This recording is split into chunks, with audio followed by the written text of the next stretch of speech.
Ooh, now back to that potion about which I had to stop because I picked up a kid at school. But look, sure, all of those desires, basic desires that we have as human beings, they don't go into place. Those needs, inalienable, must be met. But here's the key. When you are in the world's view, serving the opposite of God, you compete to get those things. This is a repetition that I'm sharing with you now. You compete. May the best men win. Those who aren't the victorious competitors, you lose, and you have to suffer. And your craving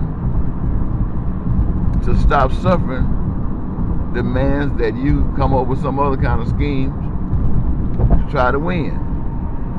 Steroids, study more, cheat, lie, steal, whatever it takes.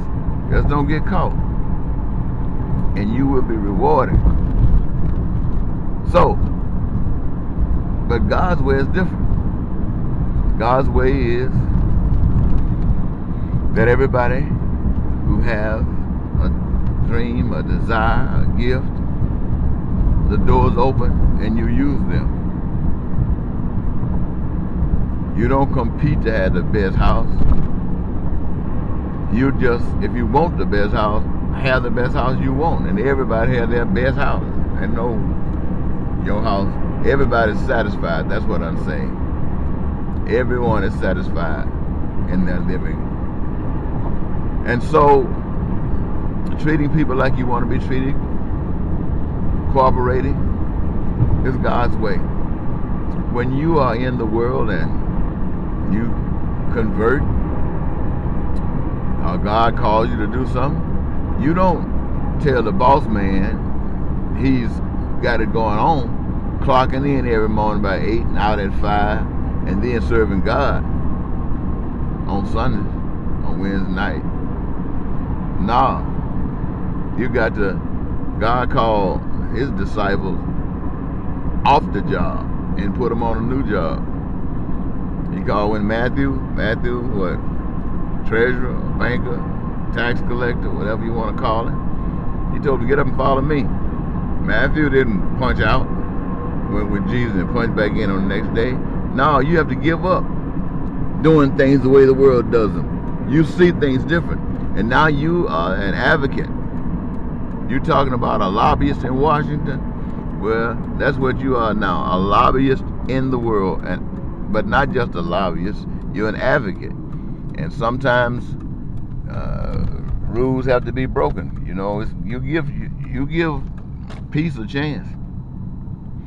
You tell them what the proposal is, explain it, and know that they can't show you anything that's negative. And make sure that you let them know that you're not going to be forced to follow something that is anti-good. And if they don't straighten up, then you straighten, you just ignore them. That's what you have to do. If you want to represent good, you have to just ignore them. And God will come to your rescue or not. If God doesn't come to your rescue, they say that there are two deaths. One is for sinning.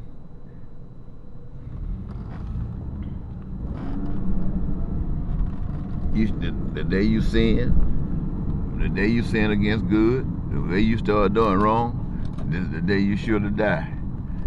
You die with your separation from understanding and truth. You die a physical death as well in an appropriate time. But if you sin against the devil, how do you sin against the devil? By doing right. The devil ain't going for that.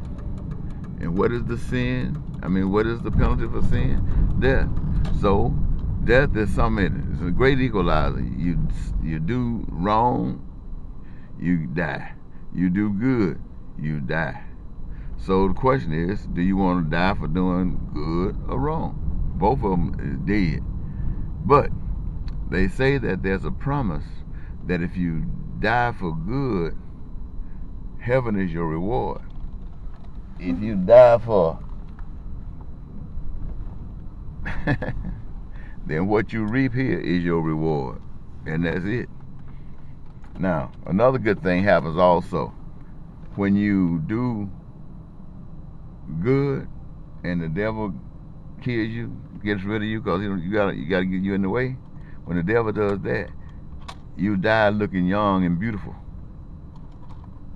That's the way you look anyway if you employ God's way. You'd have a secret to the fountain of youth.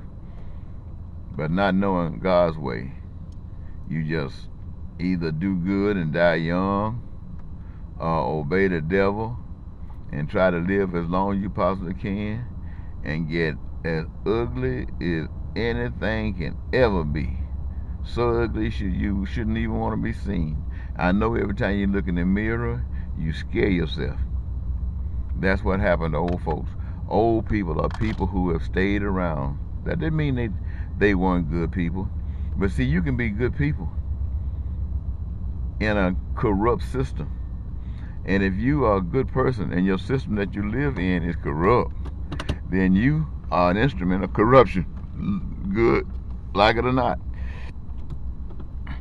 What good is no good if it can't be led by God. See, God's goodness will open up your eyes so you can see across the board. Your goodness is a selfish goodness. All you're concerned about is how it affects you.